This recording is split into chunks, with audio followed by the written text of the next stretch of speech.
100 anos antes dos acontecimentos de Game of Thrones, vai se passar o Cavaleiro dos Sete Reinos, ou Sandanka o Alto. Vai contar a história dele, que era um ex-escudeiro, né? Na qual o seu cavaleiro ele chega a falecer devido a uma doença respiratória, uma gripe ou algo assim. Então, antes dele morrer, ele nomeou o Sandanka, né, como cavaleiro. E assim ele parte numa jornada de ir para um torneio que vai acontecer. Aí antes de chegar nesse torneio, ele encontra o Egg, um jovem rapaz, um garoto na verdade, careca, os olhos meio azulados, na qual trabalha numa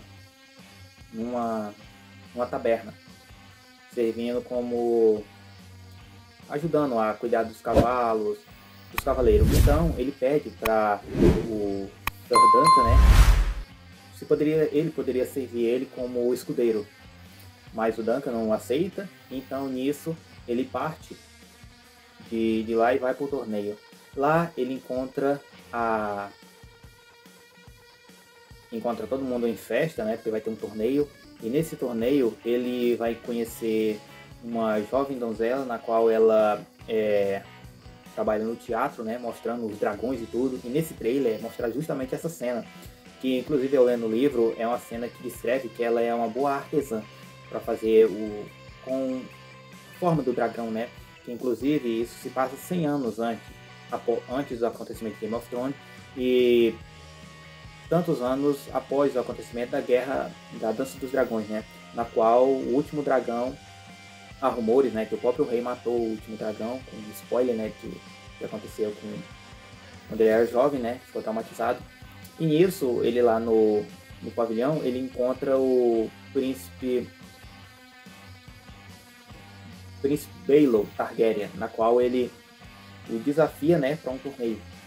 E desafia ele para um torneio. Aí tem o Baratheon, né, que é o da casa, é o Cervo Coroado, né.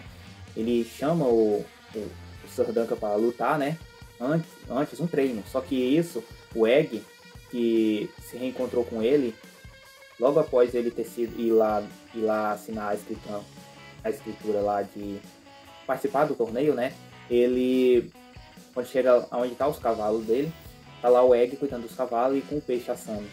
E nisso eles se deitam, né, para dormir, ele aceita o Egg lá, o jovem menino lá, e passa uma estrela cadente. E ele faz um desejo, né, que ele consiga pelo menos ganhar uma justa, né. Que ele fez tanta dívida, tanto para conseguir a armadura, como para conseguir os seus utensílios para participar da justa, né, do torneio.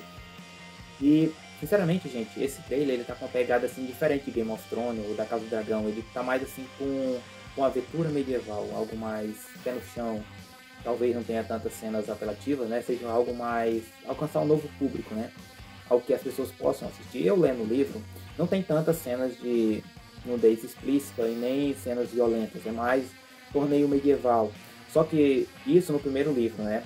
Aí tem os outros livros que vai aprofundar, ele vai trabalhar para lords, né? E vai ter que servir os lords, sejam eles para conseguir dinheiro. Ele é um cavaleiro que segue segue o código de honra dos cavaleiros, né? Mas ele precisa de dinheiro. Então vemos essa aventura. É uma leitura excelente, é um ótimo livro.